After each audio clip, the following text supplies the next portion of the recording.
তিস্তার পানি বণ্টন সমস্যার সমাধান হতে হবে, ভারতকে কড়া বার্তা দিলেন প্রধান উপদেষ্টা। পরিবহন খাতের মাফিয়া ডন শাহজাহান খান হত্যা মামলায় 7 দিনের রিমান্ডে। জেনেভা ক্যাম্পে অপ্রতিরোধ্য মাদক সিন্ডিকেট, নেপথ্যে জাহাঙ্গীর কবির নানক।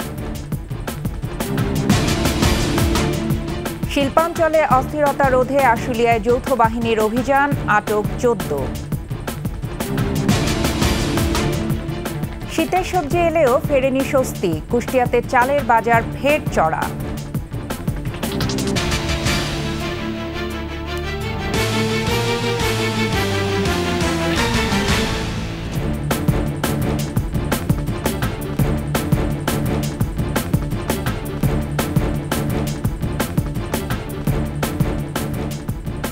শুনছিলেন ফার্স্ট সিকিউরিটি ইসলামী ব্যাংক পিএলসি সংবাদ শিরোনাম। সন্ধ্যার 21 সংবাদে প্রত্যেককে আমন্ত্রণ জানাচ্ছি আমি ফারজানা আখি। দর্শক, 21 টেলিভিশনের সংবাদ একই সাথে সরাসরি দেখতে পাবেন আমাদের ফেসবুক পেজ www.facebook.com/2124 অনলাইনে। এছাড়া সাবস্ক্রাইব করতে পারেন www.youtube.com/21etv চ্যানেলে।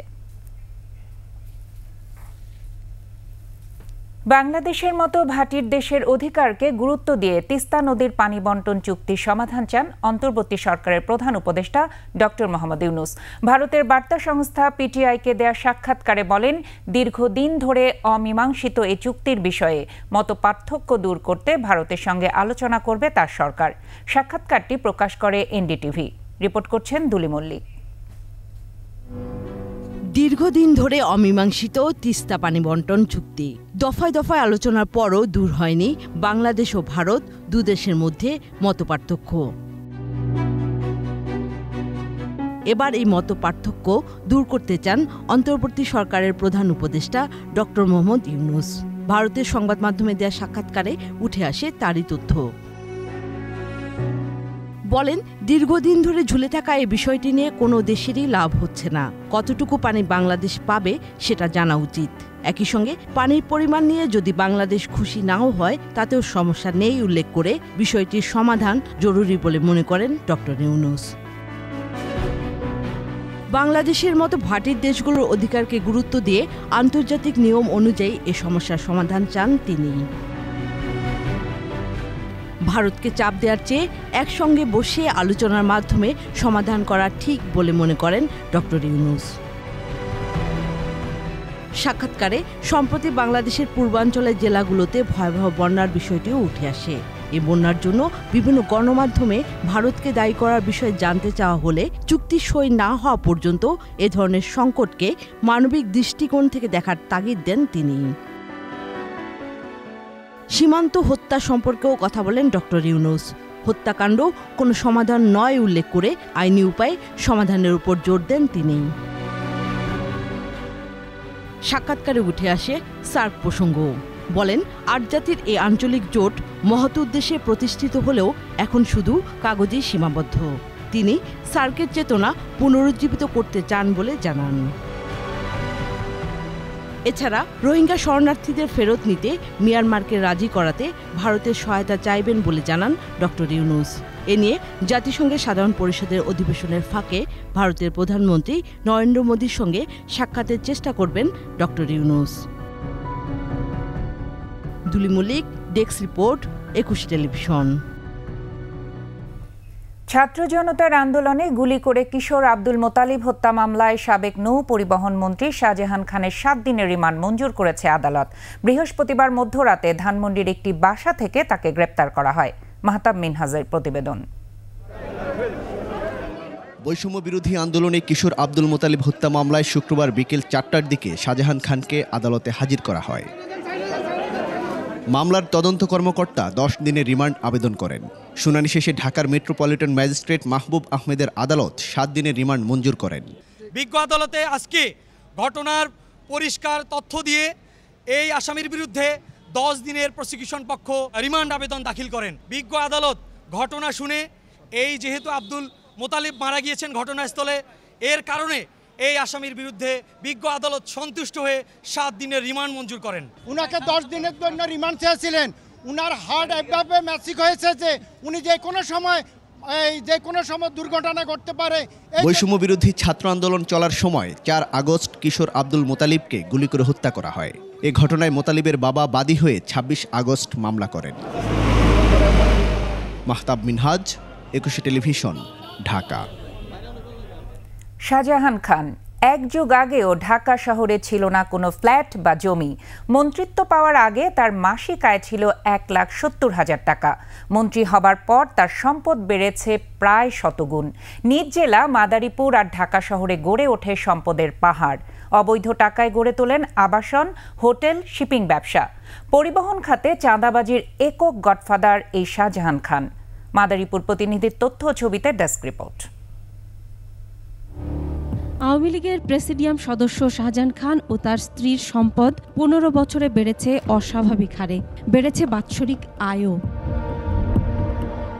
মাদারীপুর শহরে মুকুটহীন সম্রাট শাহজাহান খানের দৃশ্যমান সম্পত্তির মধ্যে আছে 10 তলা একটি বাসভবন, 6 তলা একটি হোটেল, আছে সার্বিক food village. Madaripur school and কলেজের জমি দখল করে সেখানে গড়ে তোলেন 4 তলা ভবন। একই শহরে রয়েছে তার 3টি পেট্রোল পাম্প, 4 তলা ভবনে নিজের বাবার নামে আসমত আলী খান হাসপাতাল। এছাড়া সার্বিক পরিবহনের মালিকও তিনি ও তার পরিবার। ভাইদের আছে অঢেল সম্পত্তি। রাজধানীর বুক জুড়ে সাবেক এই মন্ত্রীর রয়েছে একাধিক বাড়ি।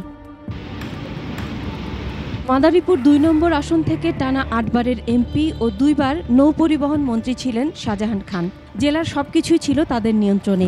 ছোট ভাই হাফিজুর রহমান জাচ্চু খান জেলার টেন্ডার নিয়ন্ত্রণ করতেন। মাদারপুরে তার ছোট ভাই জাচ্চু খান যত টেন্ডারবাজি কিশোর গ্যাং হইতে আরম্ভ করে তার এই নেতৃত্ব হয়েছে। এটা মাদারপুরের আনাচে কানাচে সকল লোকজনই জানে।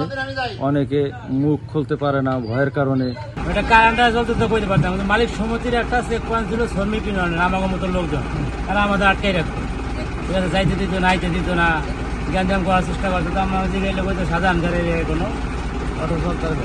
রাস্তার ইলেকট্রিক কাজগুলো রাত্রের বেলা পরিচালনা কইরা সদর উপজেলার তো ভিতর তামাতি, ঠিক আছে, যেই টাকা টেন্ডার হয়েছে তার তো 3 গুণ বেশি টাকা নিয়ে সেই কাজ করছে। ঠিক আছে, অন্য কেউরে কাজ করতে দেয় নাই।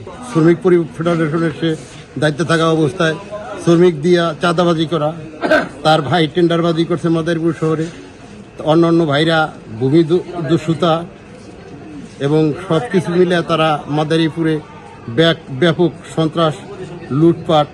তার ছোট ভাই জাচ্চু নানা নামে খ্যাত, সে মাদারীপুর কিশোর গ্যাং পরিচালনা করা। আমরা এর সঠিক বিচার চাই। এছাড়া মন্ত্রী থাকা অবস্থায় চট্টগ্রাম বন্দরও ছিল ছোট ভাই জাচ্চু খানের হাতে। আর এক ভাই অ্যাডভোকেট ওবায়দুর রহমান কালু খান ছিলেন জেলা আইনজীবী সমিতির সভাপতি ও উপজেলা চেয়ারম্যান। টেন্ডারবাজি, ভূমি দখল, কিশোর গ্যাং নিয়ন্ত্রণ, মাদক নিয়ন্ত্রণ সহ ভয়ঙ্কর সব অভিযোগ শাহজাহান খানের পরিবারের বিরুদ্ধে। বিএনপি, জামায়াত সহ সাধারণ মানুষ এখন পর্যন্ত তার বিরুদ্ধে কথা বলতে সাহস পায় না। বছরের পর বছর শ্রমিক ফেডারেশনের নির্বাহী সভাপতির পদে থেকে তিনি হয়ে ওঠেন পরিবহন জগতের কিং। কাজ করেন পতিত স্বৈরাচার শেখ হাসিনার লাঠিয়াল বাহিনীর সর্দার হিসেবে। মাসুম আলিসা, ডেস্ক রিপোর্ট, একুশে টেলিভিশন। খোদ রাজধানীর মোহাম্মদপুরের জেনেভা ক্যাম্পে বছরের পর বছর ধরে গড়ে উঠেছে অপ্রতিরোধ্য মাদক সিন্ডিকেট। নেপথ্যে মদত জুগিয়েছেন এলাকার প্রভাবশালী সাবেক মন্ত্রী জাহাঙ্গীর কবির নানক। আর মাঠে থেকে সরাসরি নেতৃত্ব দিতেন স্থানীয় ওয়ার্ড কাউন্সিলর সৈয়দ হাসান নূর ইসলাম রাষ্ট্রন। এসবের প্রতিবাদ জানালেই যাকে তাকে উল্টো ফাঁসানো হতো মাদক সংক্রান্ত মিথ্যা মামলায়। একুশে স্পেশালে দীপু শিকদারের 2 পর্ব প্রতিবেদনের আজ দেখুন প্রথম পর্ব। ক্যামেরায় ছিলেন এরশাদ আলী।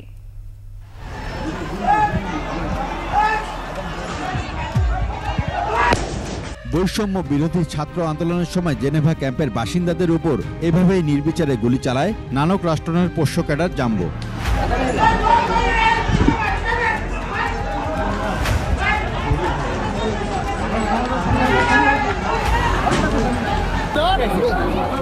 তার সেই গুলিতে প্রাণ হারায় নিরীহ এক তরুণ। আমাদের যে এখানে এমপি ছিল নানক, আর আমাদের এই যে ছিল রাষ্ট্রন, এদের পক্ষেরা ছেলে, আমাদের ক্যাম্পেরও ছেলে, এদেররা এখানে গুলি বর্ষণ করছে। আর তার জন্য আমার ভাগনাকে লাগলো, আর সে মারা গেল। শুধু এই আন্দোলনেই নয়, বছরের পর বছর ধরে বিহারি ক্যাম্পে এমন নির্যাতনের গল্প অনেক। নানক ওর নেতৃত্বে মোহাম্মদপুর এলাকায় এই মাদক ব্যবসায়ীদেরকে উৎসাহ দিয়ে মাদক ব্যবসা করাইতো। ওরা এটার থেকে সিন্ডিকেট একটা তৈরি করেছে, তারা চাঁদাবাজিও করত। যারা প্রতিদিন কামাই করে প্রতিদিন খায় তাদের উপরে অত্যাচার করছে। প্রকাশ্যে লাইন ধরে এখানে বিক্রি হয় হেরোইন, ইয়াবার মতো মাদক। ছাত্র জনতার আন্দোলনে আওয়ামী লীগের প্রভাবশালী নেতা ও সাবেক সংসদ সদস্য জাহাঙ্গীর কবির নানকের ছত্রছায়ায় গড়ে ওঠে ভয়ঙ্কর এক মাদক সিন্ডিকেট। সরাসরি নিয়ন্ত্রণ করতেন ঢাকা উত্তর সিটি কর্পোরেশনের ৩২ নম্বর ওয়ার্ড কাউন্সিলর সৈয়দ হাসান নুর ইসলাম রাষ্ট্রন। তাদের আশীর্বাদে বুন্দিয়া সোহেল সহ সিন্ডিকেটের শতাধিক সদস্য দাপিয়ে বেড়াতেন জেনেভা ক্যাম্প। কথা না শুনলে ফাঁসিয়ে দেয়া হতো মাদক মামলায়। জাম্বুরা সব তো রাষ্ট্রের লোকজন, বুঝছেন না? ওরা আয়া অত্যাচার করে মানুষের উপরে যেরকম তেরকম ব্যবহার করে, যার তার ঘরে পুলিশ পাঠায় দেয়, হয়রানি করে। আমাদের লোককে পাতার মামলা 500 মামলা দিয়ে ওদেরকে ভিতরে করে দিত। আর আমরা একটা সাধারণ দোকানদার, আমাদের থেকে টাইট চাইতো, টাকা চাইতো। আমার ছোট ভাইরা 7 নম্বর সেক্টরে নিয়ে যায়, ওরা অনেক মারছে, মানে মাদক খাওয়ায় মারছে, শরীরে ইনজেকশন দিছে, ইনজেকশন দিয়ে তারে মারছে। আমার বাসুরের ছেলে বাসায় ঘুমানো ছিল, ঘুমানো অবস্থায় নিয়ে যায়, মিথ্যা মামলা দেওয়া হয়েছে, ওর চোখে পট্টি মারে ওরে মারা হয়েছে, এবং কি ওরে মিথ্যা মামলা দিয়ে সাজায় 200 গ্রাম হিরোইন দিয়ে রেজা চালান করছে। জমজমাট মাদক সাম্রাজ্যের নিয়ন্ত্রণে বিহারীদের সংগঠন এসপিজিআরসি শীর্ষ নেতাদের ভূমিকাও রহস্যজনক বলে জানিয়েছেন অনেকে। তবে যথারীতি তা অস্বীকার সংগঠনের সভাপতির। এখানে একটা সিন্ডিকেট কাজ করতেছে। মাদক তো হুট করে এখানেই চলে আসেনি, বর্ডার ক্রস করে এখানে আসে। বর্ডারে কেন একটা চাপ সৃষ্টি করা হলো না কেন? লাগামহীন মাদক কারবারিদের বিরুদ্ধে শিগগিরই ব্যবস্থা নেওয়ার আশ্বাস দিলেন এই পুলিশ কর্মকর্তা। এর পেছনে যারা মাস্টার মাইন্ড, যারা গডফাদার, যাদের আশ্রয় প্রশ্রয়ের মদদে তারা চলে, যারা তাদেরকে লিগ্যাল শেল্টার দেয়, এদের নামও আমরা সংগ্রহ করেছি। আমরা অতি শীঘ্রই কঠোর আইনগত ব্যবস্থা নেওয়ার জন্য আমরা উদ্যোগ নেব। চিহ্নিত মাদক ব্যবসায়ীদের তালিকা প্রশাসনের হাতে রয়েছে বলে দাবি পুলিশের। যারা এর সঙ্গে জড়িত তাদের তালিকা সংগ্রহ করেছি। দীপু শিকদার, 21 টেলিভিশন, ঢাকা। শিল্পাঞ্চলে অস্থিরতা রোধে চলমান যৌথ বাহিনীর অভিযানে নাশকতাকারী সন্দেহে এ পর্যন্ত 14 জনকে আটক করা হয়েছে। এদের মধ্যে সাভারে 3 জন ও আশুলিয়ায় 11 জনকে আটক করা হয়। প্রতিনিধির তথ্য ও ছবিতে ডেস্ক রিপোর্ট। বৃহস্পতিবার মধ্যরাতে সাভার ও আশুলিয়ার বিভিন্ন স্থানে অভিযান চালায় যৌথ বাহিনী। এই অভিযানে আশুলিয়া থেকে রাতে 6 জন এবং পরে আরও 5 জনকে আটক করা হয়। সাভার থেকে আটক করা হয় 3 জনকে। পুলিশ জানায়, ঝুট ব্যবসায় প্রভাব বিস্তার সহ নাশকতার উদ্দেশ্যে পরিকল্পিতভাবে গার্মেন্টস শ্রমিকদের উস্কে দেওয়ার ঘটনায় সন্দেহভাজন হিসেবে তাদের আটক করা হয়েছে। যে আক্রমণ করতেছিল সেই সময় আমাদের সেনাবাহিনী, আমাদের আপনার যে ইন্ডাস্ট্রিয়াল পুলিশ, তাদের হাতে আরও 6 জন আটক আছে। মোট 6-9 জন আটক আছে, গ্রেপ্তার আছে আমাদের কাছে। কয়েকদিন সাভার আশুলিয়ার পোশাক কারখানাগুলোতে শ্রমিকদের আন্দোলনের কারণে অস্থিরতা দেখা দেয়। শিল্প পরিবেশ স্বাভাবিক রাখতে আন্দোলনে ইন্ধনদাতাদের বিরুদ্ধে ব্যবস্থা নিতে সরকারি নির্দেশনায় শুরু হয় যৌথ বাহিনীর অভিযান। Masum আলিসা, desk report, 21 television. বাজারে এসেছে শীতকালীন সবজি, সরবরাহেও তেমন ঘাটতি নেই। তারপরও দাম না কমায় স্বস্তি মিলছে না ক্রেতাদের। অন্যদিকে প্রায় 2 মাস ধরে বাড়তি চালের বাজারে নেই কোনো সুখবর। অপরিবর্তিত রয়েছে আলু, পেঁয়াজ, ডিম ও মাংসের দাম। সঞ্জয় অধিকারীর রিপোর্ট। রাজধানীর বাজারগুলোতে থরে থরে সাজানো বাহারি সবজি। গ্রীষ্মকালীন সবজির পাশাপাশি সরবরাহ বেড়েছে ফুলকপি, বাঁধাকপি, শিম সহ নানা ধরনের শীতের সবজির। তবে দাম তেমনটা কমেনি। ফুলকপি 60 টাকা পিস, বাঁধাকপি 60 টাকা পিস, পেঁপে আছে আপনার 40 টাকা কেজি, লাউ হলো 60 টাকা পিস, সিম হলো 280 টাকা। সাধারণ বাজারের পাশাপাশি রাজধানীতে কৃষকের বাজারে টাটকা শাকসবজি মেলায় ক্রেতাদের আগ্রহ বেড়েছে। আমাদের ওইখান থেকে এখানে একটু দামটা একটু বেটার, একটু ভালো এখানকার থেকে। আর আমরা পিওর যে সবজিটা এটা নিয়ে আসে আমাদের ক্ষেতের ফ্রেশ, ওরা একদম ক্ষেত থেকেই সরাসরি নিয়ে আসে, এই জন্য দামটা মানে সব জায়গার মতো ওই রকমই, একই রিজনেবল। আলু, পেঁয়াজ, রসুন, আদার দাম রয়েছে অপরিবর্তিত। সবটার দাম কম আছে। পেঁয়াজ এখন 115 টাকা 10 টাকা বিক্রি করি, আলু 55 টাকা 50 টাকা বিক্রি করি, রসুন হলে এটা 220 টাকা 30 টাকা, আর আদা 240-50 টাকা এরকম। 2 মাস ধরে চালের দাম বাড়তি, সহসা কমারও কোনো লক্ষণ নেই বলে জানান বিক্রেতারা। দাম সে পুরোটাই আছে, খালি কমবো শুনতে আছে, কিন্তু কমার কোনো লক্ষণ দেয়নি। বাড়ার কারণে আমরা তো কোনো চাল বিক্রি করে কোনো লাভ বা একটা নেয়ার ওরকম সিস্টেমে নেই। কিনা দামে তো কাস্টমার নিতে চায় না, সব চালের দাম বাড়ছে। ইলিশ মাছের সরবরাহ বাড়লেও দাম তেমন কমেনি। আমরা শুনি যে ইলিশের অনেক উৎসাহ, কারণ আমরা কিন্তু উৎসাহ জিনিস পাইতেছি না। কেন যে কথা পাবলিকে বলে আর ব্যবসায়িক কথা মিল নাই। তারা নেড়ে দেয় সস্তা, জায়গায় এই দেখে দাম, কারণ আমরা বিক্রি করি তাগুলো বিতর্ক হয়, কারণ আমরা যে দামে আনি তার যে আরো কম দামে তারা বলে। ডিম, মুরগি, গরু ও খাসির মাংস আগের দামে বিক্রি হচ্ছে। সঞ্জয় অধিকারী, 21 টেলিভিশন, ঢাকা। কুষ্টিয়ায় আবারও বেড়েছে সব ধরনের চালের দাম, বেশি বেড়েছে মোটা চালের দাম। 1 মাসের ব্যবধানে কেজিতে বেড়েছে 1 থেকে 2 টাকা। ধানের দাম বাড়ায় চালের দাম বাড়ছে, এমন দাবি চালকল মালিকদের। কুষ্টিয়া প্রতিনিধি জহুরুল ইসলামের তথ্যচিত্রের ডেস্ক রিপোর্ট। দেশের বৃহত্তম চালের মুকাম কুষ্টিয়ার খাজানগর, মাসের ব্যবধানে আবারও চড়া চালের বাজার। বাসমতি, শুরু মিনিকেট, 28, কাজললতা, বাবু 28 মোটা চালের দাম কেজিতে বেড়েছে 2 টাকা। 1 মাস আগে 56 টাকা কেজিতে বিক্রি হলেও এখন তা 58 টাকা। চিকন চালের দাম কেজিতে বেড়েছে 1 টাকা। 15-20 দিন আগের চাইতে এখন হালকা একটু চাহিদা বেশি। ওনারা এখন বলতেছে ধান পাওয়া যাচ্ছে না, যার কারণে চাউলের দাম কোনো কেজিতে 58 টাকা করে বৃদ্ধি পাইছে। চালকল মালিকরা বলছেন, হঠাৎ ধানের দাম বাড়া এবং সরকারি গুদামে চাল সরবরাহের কারণে মোটা চালের উপর চাপ বেড়েছে, সাথে বেড়েছে দাম। সিজন থেকে এ পর্যন্ত ধানের দাম প্রায় 350 টাকার উপরে মনে বৃদ্ধি পাইছে।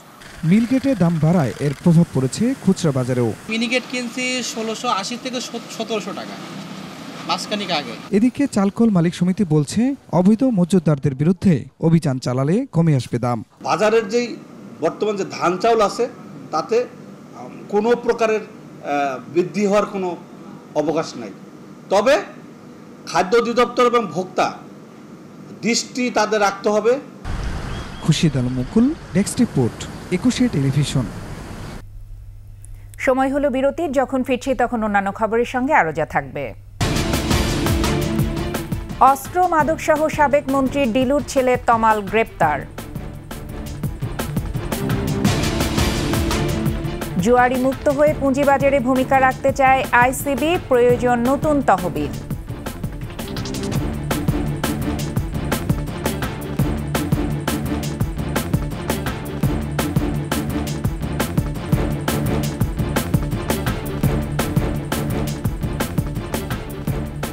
দেখছেন সন্ধ্যার 21 সংবাদ। আগস্টের বিজয় যারা মেনে নিতে পারেনি তারা ঘাপটি মেরে বসে ষড়যন্ত্র করছে বলে মন্তব্য করেছেন বিএনপির সিনিয়র যুগ্ম মহাসচিব রুহুল কবির রিজভী। বৈষম্য বিরোধী আন্দোলনে রামপুরায় নিহত রিকশা চালক সাগরের পরিবারের কাছে অর্থ সহায়তা প্রদান শেষে রিজভী কালো টাকার মালিকদের যে কোনো অশুভ তৎপরতা রুখে দেওয়ার আহ্বান জানান। ভারতের প্রতিরক্ষা মন্ত্রী তার দেশের সেনাবাহিনীকে প্রস্তুত থাকার পাশাপাশি বাংলাদেশের পরিস্থিতি পর্যবেক্ষণের কথা বলায় তার কড়া সমালোচনা করেন রিজভী। নানা ধরনের দুর্বিসন্ধি এখনো চলছে। আমাদের এই বিজয়কে নস্যাৎ করার জন্য যারা অসন্তুষ্ট হয়েছে তারা কিন্তু থেমে নেই। যারা পরাজিত হয়েছেন তাদের ছিল অনেক কালো টাকা, তাদের আছে অনেক কালো টাকা। তারা বিভিন্ন জায়গায় ঘাপটি মেরে বসে আছে। এই কালো টাকা ছড়িয়ে তারা এক ধরনের অস্থিতিশীলতা তৈরি করছে এবং আরও করতে পারে। এই জন্য সবাইকে আজকে সতর্ক থাকতে হবে। সাবেক ভূমিমন্ত্রী শামসুর রহমান শরীফ ডিলুর ছেলে শিরহান শরীফ তমালকে পাবনার ঈশ্বরদী থেকে গ্রেপ্তার করেছে র্যাব। সকালে গণমাধ্যমকে র্যাব জানায়, বৈষম্য বিরোধী ছাত্র আন্দোলনের শিক্ষার্থীদের ওপর হামলার ঘটনায় মামলায় তাকে গ্রেপ্তার করা হয়েছে। এ সময় তমালের কাছ থেকে একটি বিদেশি পিস্তল, একটি ম্যাগজিন, 4 রাউন্ড গুলি, 10 পিস ইয়াবা জব্দ করা হয়। এছাড়া তার ব্যবহৃত প্রাইভেট কারটিও জব্দ করা হয়। শিরহান শরীফ তমাল ঈশ্বরদী উপজেলা যুবলীগের সভাপতি ছিলেন। 2017 সালে সাংবাদিক মারধর এবং দলীয় শৃঙ্খলা ভঙ্গসহ সন্ত্রাসী কর্মকাণ্ডে জড়িত থাকার অভিযোগে তাকে যুবলীগ থেকে বহিষ্কার করা হয়।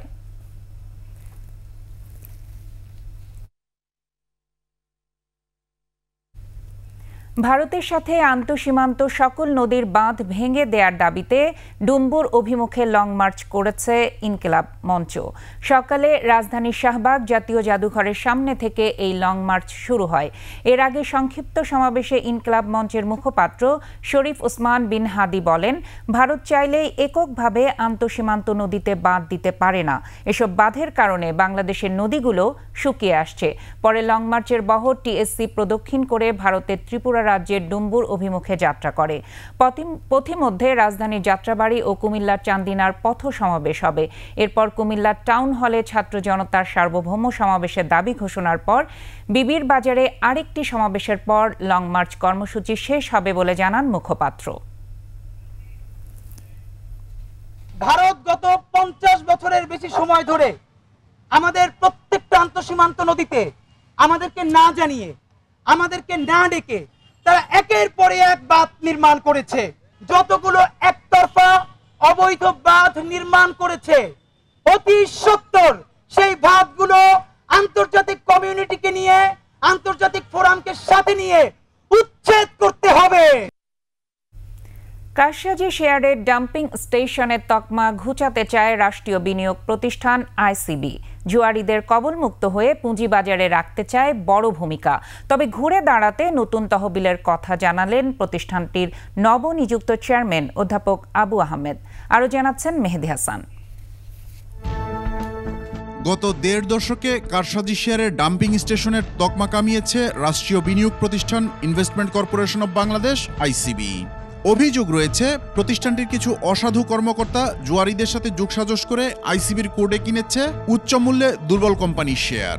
এতে আইসিবির লোকসান হলেও অনৈতিক উপায়ে লাভবান হয়েছে অসাধু কর্মকর্তা এবং জুয়ারিরা। পদ্মা ব্যাংকের মতো দুর্বল প্রতিষ্ঠানে ৬০ কোটি টাকার মতো বিনিয়োগ করেছে আইসিবি। সঙ্গে দুর্বল এই ব্যাংকে ২০০ কোটি টাকার এফডিআরও করেছে প্রতিষ্ঠানটি, যা ফিরে পাওয়া নিয়ে বড় সংশয় রয়েছে। তবে হাসিনার পতনের পর পুঁজিবাজারের পাশাপাশি আইসিবিতেও এসেছে নতুন নেতৃত্ব। সাধারণ বিনিয়োগকারীদের প্রত্যাশা, এখন থেকে সঠিক পথেই চলবে রাষ্ট্রীয় প্রতিষ্ঠানটি। এতদিন তো আইসিবি ছিল খারাপ এবং পচা কোম্পানির ডাম্পিং স্টেশন, এখন যেন তারা ভালো শেয়ারকে সাপোর্ট দেয়। মার্কেটের দিকে ওনাদের নজর থাকতে হবে, সাধারণ বিনিয়োগকারীর দিকে নজর থাকতে হবে। কোনো গেমলার বা কোনো অসাধুর প্রতি ওনাদের কোনো দুর্বলতা যেন না থাকে। আমরা আশা করি যে উনি যা করবেন সেটা বিনিয়োগকারীদের স্বার্থেই করবেন। বিশ্লেষকদের মতে আইসিবির হারানো ঐতিহ্য ফিরিয়ে আনা জরুরি। দেশের পুঁজিবাজারে শক্তিশালী প্রতিষ্ঠানটি রাখতে পারে গুরুত্বপূর্ণ ভূমিকা। আমাদের প্রথম প্রত্যাশা হচ্ছে যে আইসিবি ভালো ফান্ডামেন্টাল স্টকস সেগুলিতে থাকবে, সেগুলির ব্যাপারে রিসার্চ পাবলিশ করবে, আপনার বিনিয়োগকারী তৈরি করবে। বিনিয়োগকারী তৈরি করা হচ্ছে আইসিবির অন্যতম প্রধান কাজ। সদ্য চেয়ারম্যানের দায়িত্ব পাওয়া অধ্যাপক আবু আহমেদ বলছেন, গত ১.৫ দশকে ইচ্ছাকৃতভাবেই অনেক লোকসানি খাতে বিনিয়োগ করেছে আইসিবি। ঘুরে দাঁড়াতে নতুন ফান্ডের কথা বলছেন তিনি। কোনো দালাল বা ইন্টারমিডিয়ারিজ এখানে আসি ডাম্পিং ফাম্পিং করার জন্য ঘুরাঘুরি করতে পারবে না। আগের চেয়ারম্যান মহোদয়ের সময়ে কিছু ফিউ থাউজেন্ডস মানে কয়েক হাজার কোটি টাকা চাইছে সরকার থেকে। সেটা যদি সরকার অত টাকা হয়তো নাইবা দিল, ১,০০০ কোটি টাকা ১৫০০ কোটি টাকা দিল, ১৫০০, হ্যাঁ, তাহলে হয়তো নতুন করে আইসিবি শুরু করতে পারে মার্কেট সাপোর্ট অথবা পোর্টফোলিও ম্যানেজমেন্টের একটা গুণগত পরিবর্তন। আলোচিত বাংলাদেশ ফান্ডের কর্তৃত্ব আবার আইসিবির হাতে ফিরিয়ে আনা হবে বলেও জানান এই চেয়ারম্যান। মেহেদি হাসান, ২১ টেলিভিশন, ঢাকা। কক্সবাজারে যৌথ বাহিনীর অভিযানে ৮ জনকে গ্রেপ্তার করা হয়েছে। উদ্ধার করা হয়েছে এ সময় বিপুল পরিমাণ আগ্নেয়াস্ত্র। ভোরে কক্সবাজার সদর উপজেলার PM খালি ইউনিয়নে এ অভিযান চালানো হয়। পরে আটক করাদের তথ্যে ২টি বাড়ি তল্লাশি করে ৩টি ১ নলা বন্দুক, ২টি LG, ২টি ৯mm পিস্তল, ৩টি পিস্তল ম্যাগজিন, ৯ রাউন্ড পিস্তল এমও, ৩৯টি কার্তুজ, 5টি দা, একটি চেইন, একটি চাইনিজ কুড়াল ও 2টি কিরিজ উদ্ধার করা হয়। এসব অপরাধীরা দীর্ঘদিন ধরে এলাকায় সন্ত্রাসী ও বিভিন্ন নাশকতামূলক অপরাধ করে আসছিল।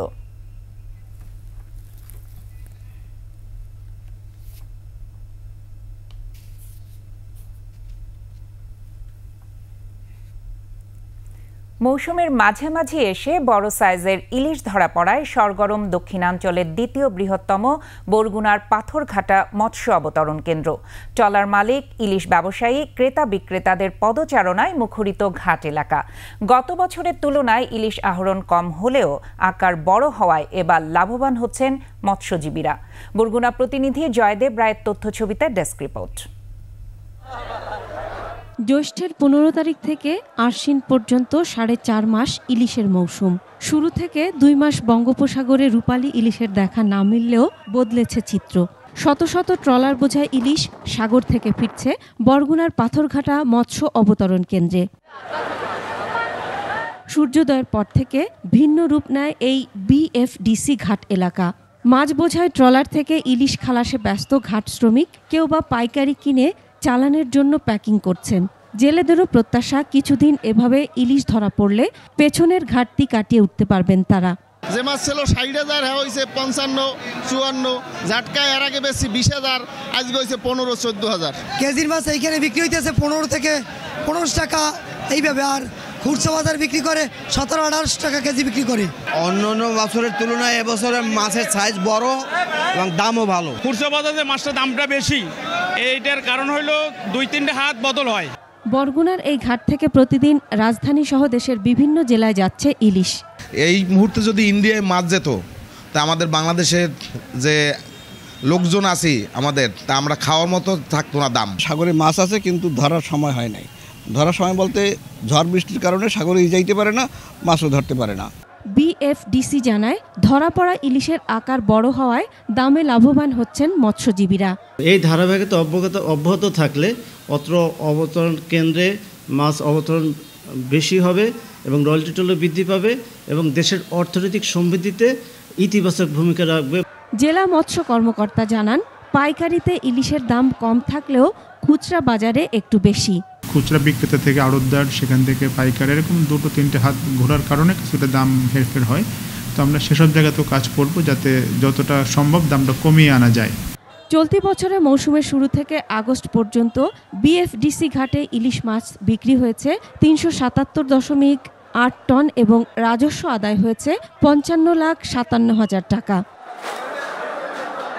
Masuma Lisa, desk report, 21 television. আবারও বিরতি, যখন ফিরছি তখন অন্যান্য খবরের সঙ্গে আরও যা থাকবে।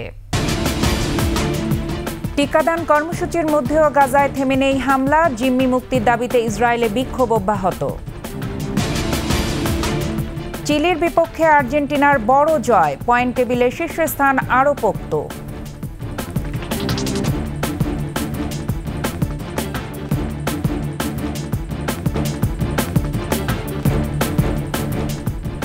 সন্ধ্যার 21 সংবাদে আবারও আমন্ত্রণ।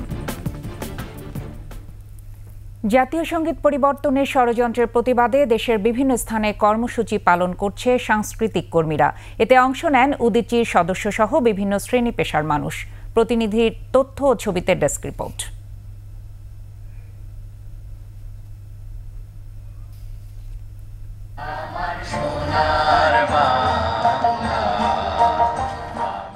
জাতীয় সঙ্গীত পরিবর্তনের ষড়যন্ত্রের প্রতিবাদে যশোরে একযোগে জাতীয় সঙ্গীত পরিবেশন করেছে উদীচী শিল্পী গোষ্ঠী। আইনজীবী সমিতি ভবনের সামনে এ কর্মসূচি পালন করা হয়। কুষ্টিয়ায় হয় কণ্ঠে কণ্ঠে জাতীয় সঙ্গীত, পরিচালনা করেন কুষ্টিয়া ইসলামী বিশ্ববিদ্যালয়ের অধ্যাপক ডক্টর সারোয়ার মুর্শেদ। ঝিনাইদহে জাতীয় সঙ্গীত পরিবর্তনের ষড়যন্ত্রের প্রতিবাদে মানববন্ধন করেছে উদীচী সহ বিভিন্ন সাংস্কৃতিক সংগঠন। ঠাকুরগাঁয়ে ঘণ্টাব্যাপী কর্মসূচিতে অংশ নেয় বিভিন্ন শ্রেণী পেশার মানুষ। দিনাজপুরে জাতীয় সঙ্গীত নিয়ে ষড়যন্ত্র রুখে দাঁড়াও, পথে নামো, কণ্ঠে ধরো, এই স্লোগানে মানববন্ধন করেছে উদীচী সহ বিভিন্ন সংগঠন। জাতীয় সঙ্গীত পরিবর্তনের ষড়যন্ত্র রুখে দেওয়ার আহ্বান জানানো হয় কর্মসূচি থেকে। Masuma Lisa, desk report, 21 television. আর এই সাথে শেষ করছি সন্ধ্যার 21 সংবাদ। তবে যাবার আগে ফার্স্ট সিকিউরিটি ইসলামী ব্যাংক পিএলসি সংবাদ শিরোনামগুলো জানাচ্ছি আরও একবার। তিস্তার পানি বন্টন সমস্যার সমাধান হতে হবে, ভারতকে কড়া বার্তা দিলেন প্রধান উপদেষ্টা। পরিবহন খাতের মাফিয়া ডন শাহজাহান খান হত্যা মামলায় 7 দিনের রিমান্ডে। জেনেভা ক্যাম্পে অপ্রতিরোধ্য মাদক সিন্ডিকেট নেপথ্যে জাহাঙ্গীর কবির নানক। শিল্পাঞ্চলে অস্থিরতা রোধে আশুলিয়ায় যৌথ বাহিনীর অভিযান, আটক 14। এবং শীতের সবজি এলেও ফেরেনি স্বস্তি, কুষ্টিয়াতে চালের বাজার ফের চড়া।